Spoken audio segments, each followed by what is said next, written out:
Are you ready to make the most of your oil and gas mineral rights? Welcome to the Mineral Rights Podcast. Get the knowledge and resources you need to manage your minerals and royalties. Here is your host, Matt Sands.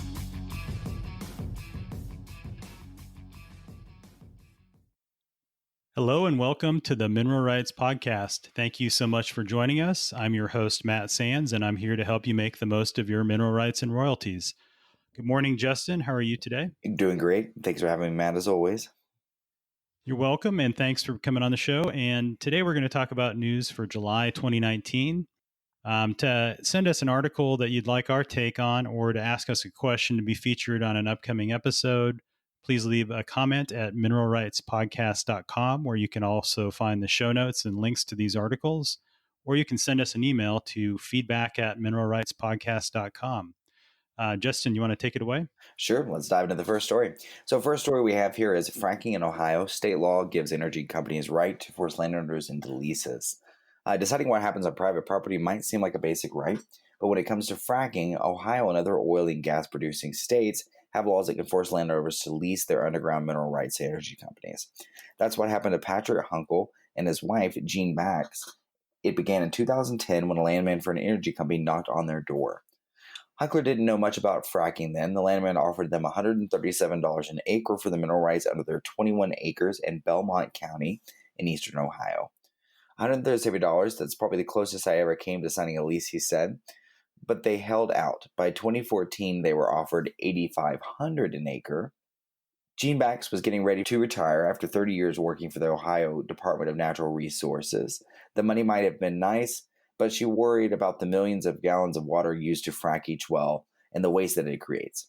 My big concern about signing a lease would be where's that water going to come from, and then what will happen to it once they're finished, she explained to me. You can't know that at the time you signed a lease. Still, her husband, who had worked for the Ohio EPA and built a passive solar house with recycled materials, was open to the idea, but he wanted a way to ensure a lease would take into consideration his environmental concerns, including the bright lights used at well pads. This is a beautiful dark sky out here, he said. If there is a well pad down the road, it's just like Hollywood. Landmen pursued Hunkler and Bax like celebrities, making hundreds of calls to the family. We would express our environmental concern. The only thing that they could offer us was money, a price per acre, and royalties, he said. But making money wasn't as important to the family as protecting their environment. They said landmen called them foolish. They went as far as to following them on vacation, even threatened to bring the sheriff over to force them to sign. Bax said she felt harassed. Then in 2017, they got a notice from ODNR that Chesapeake Energy was seeking to utilize their property. That meant the state could force the family to sign a lease under a state law. We normally think of rights of the landowner as being things like the right to decide what's done on your land, or what's not done with your land, explains Heidi Robertson, professor of law and environmental studies at Cleveland State University. She published a law review article in 2018 about Ohio's unitization law. The law, passed in 1965, was to ensure the efficient extraction of oil and gas before landowners used to set up wells all over their land without regard to their neighbors. But too many wells so close together adversely affected the underground pressure that allowed the oil and gas to be extracted. So the law requires the land for a well to be a certain size and shape for shallow wells, and that was an acre. These always seem to get a buzz when they come out, Matt, but this is a law that really seems to be fairly standard across the board in a lot of states where oil gas production is common. And like we've talked about before, it's a fine balance of protecting the rights of people who do wish to make that revenue and have their oil produced, and the people who don't. Yeah, exactly. And in Ohio, they require 65% of landowners to be consenting in a unit to agree to lease. In other words, before they agree or before they'll force the remaining 35% into that unitization.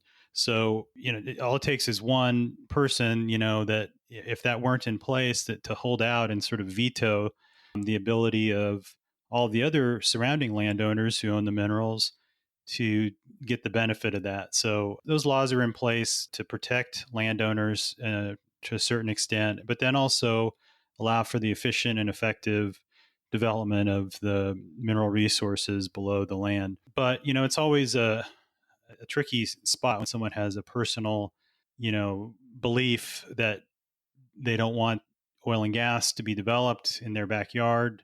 these folks, having worked for the Ohio Department of Natural Resources and obviously very much into the environmental side of things, which I think is really important, but there's a balance, right? So, in this case, they mentioned some stats. I want to kind of put that in perspective. The landowners in this story were worried about the millions of gallons of water used to frack each well, and they call it the waste that it creates. Just to put it in perspective, water that's required for hydraulic fracturing is often taken from water aquifers that wouldn't otherwise be used for drinking water because it would require so much treatment. Or a lot of times nowadays, what they're doing is they're actually taking produced water from other wells that have been fracked and they're re-injecting that into the next well. So they're recycling the water after they treat it. So it actually is using less fresh water than if they were just drilling a water well and pumping and using it from there. But a typical, it's hard to say what a typical fractured well would require because it depends so much on the rock formation, the operator, whether the well is horizontal or vertical, the number of frac stages. But just some stats that I found: Marcellus, they say the average is about 4.5 million gallons to hydraulically fracture complete well there. In the DJ Basin, about 2.7 million gallons. In the Haynesville, about 5.7 gallons. And just to put it in perspective, in this case, Marcellus Shale is pretty close to Ohio. If you had 16 wells on a pad, that'd be about 72 million gallons total on average. And for a golf course, for example, according to the USGA, a golf course in a hot, dry climate would require as much as 6 acre feet of water per acre per year. 6 acre feet is just under 2 million gallons. And the average golf course has 74 acres. So that'd be just under 145 million gallons of water per year.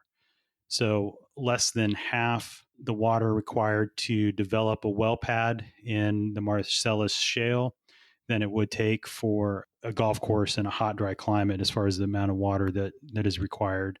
And of course, the well pad is going to be a lot smaller footprint, surface footprint. And so kind of just put it in perspective, hydraulic fracturing actually uses less water than what's required to irrigate a golf course. And again, depending on where you're at in the country, how much rainfall there is, hot climate versus cooler climate.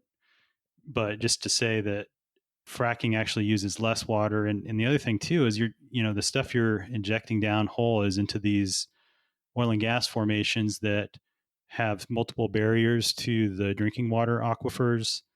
And we're not, like taking pesticides and injecting it down the hole, whereas the runoff from a golf course can actually be something it can be an issue if you're putting a lot of fertilizer or pesticides, that could run off and cause issues. So now, the other thing I want to throw out there is I love golf, and we golf a lot as a family. And so I'm not saying ban golf courses, but just to put it in perspective that, it's less water than is required to irrigate a golf course. So, but yeah, I mean, just back to the story.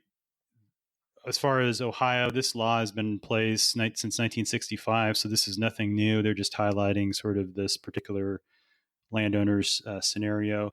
I will also throw out there that I think that landman was out of line, just according to what they said. If what they said is true, and how he kind of hounded them on vacation and threatened to call the sheriff, and those kind of tactics, are sometimes used in the industry, and it's unfortunate because it gives the rest of the folks a bad name that are out there, trying to be fair and give people an honest deal. So that's unfortunate, and no, I don't blame them for not wanting to sign the lease in that scenario.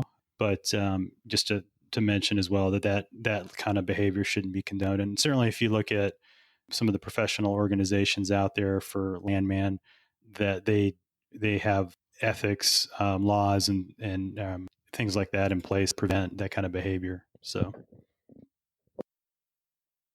Absolutely. And there's always a few bad ones in the bunch. And I think we both can vouch from our personal experiences that that's certainly not the normal and not most landman that you encounter. I agree. Yeah. So again, American Association of Professional Landman is the organization. It was on the tip of my tongue. I couldn't think of it, but that's the organization that has some of those, the code of ethics and things like that. So, again, that's not typical in our industry. So. Absolutely. All right, Matt, you want to take away the next story? It's got a bit more of an upbeat tune to it. So there was the Interior Department just announced that they have a federal strategy to ensure a reliable supply of critical minerals to make America's economy and defense more secure. The strategy directs the U.S. Department of Interior to locate domestic supplies of those minerals, ensure access to information necessary for the study and production of minerals, and expedite permitting for minerals projects. And the press release goes on to say that currently the U.S. relies on other countries completely for more than a dozen of minerals that are vital to our economy and security. These minerals are used for things like cell phones, computers, automobiles, airplanes, ships, and many other products that are critical to our economy and security. In 2017, President Donald Trump issued Executive Order 13817, a federal strategy to ensure secure and reliable supplies of critical minerals. This executive order called on agencies across the federal government to develop a strategy to reduce the nation's susceptibility to critical mineral supply disruptions. In May of 2018, DOI took the first step in the strategy, releasing a list of 35 minerals deemed critical to the U.S. economy and security based on a methodology by the USGS. This list forms the foundation of the full strategy, which entails a number of other actions that the department will take. Mining remains the most important method for acquiring critical minerals, and federal lands provide significant opportunities for mining. Prolonged federal permitting and land management policies have inhibited access to and the development of domestic critical minerals, which have contributed to an increase in reliance on foreign sources of minerals. To reduce unnecessary permitting delays and increase access to critical minerals, the Bureau of Land Management, or BLM, which is responsible for onshore mineral rights and mining on lands managed by BLM, will undertake a comprehensive review of its permitting and land classifications, as well as its management plans. The BLM administers more than 245 million surface acres of public land and 700 million acres of subsurface mineral estate and is committed to implementing efficiencies for the environmentally responsible development of critical minerals on federal lands. The Bureau of Ocean Energy Management will undertake a similar review for mineral permitting in the federal offshore and exclusive economic zone. The U.S. is blessed with an abundance of mineral resources, but many of the easy-to-find deposits have been discovered. New deposits, both onshore and offshore, are increasingly located deeper underground and are more difficult to find. To find these new deposits of critical minerals, the USGS has embarked on a new nationwide program of surface and subsurface mapping. The Earth Mapping Resources Initiative, to better inform the country about its critical minerals potential. The BOEM has initiated a complementary effort to better evaluate the nation's offshore mineral potential. So this article, I think, is interesting. Obviously it's talking about federal land, but, presumably this surface and subsurface mapping would extend across the country to include some private land. So it may give us a little more perspective on the potential for critical mineral development on some private land. So if you own minerals in areas where this has been something that has gone on in the past in terms of mining for critical minerals, this would be something to keep an eye on and see what the results of this study reveal in terms of where these minerals are located. Now, the faster permitting and so forth on public lands, I think, hopefully will have a knock-on effect into the private lands in terms of the state departments of natural resources and other agencies that would be required to permit mining on private land as well. So that, has hopefully will have a positive effect on the ability for us to develop these minerals so that we're not dependent on countries that may not be, friendly to the U.S. in the long run. So I think it's an important initiative. It's interesting that it's going on. Absolutely. I also think the faster permitting is going to help to put people to work.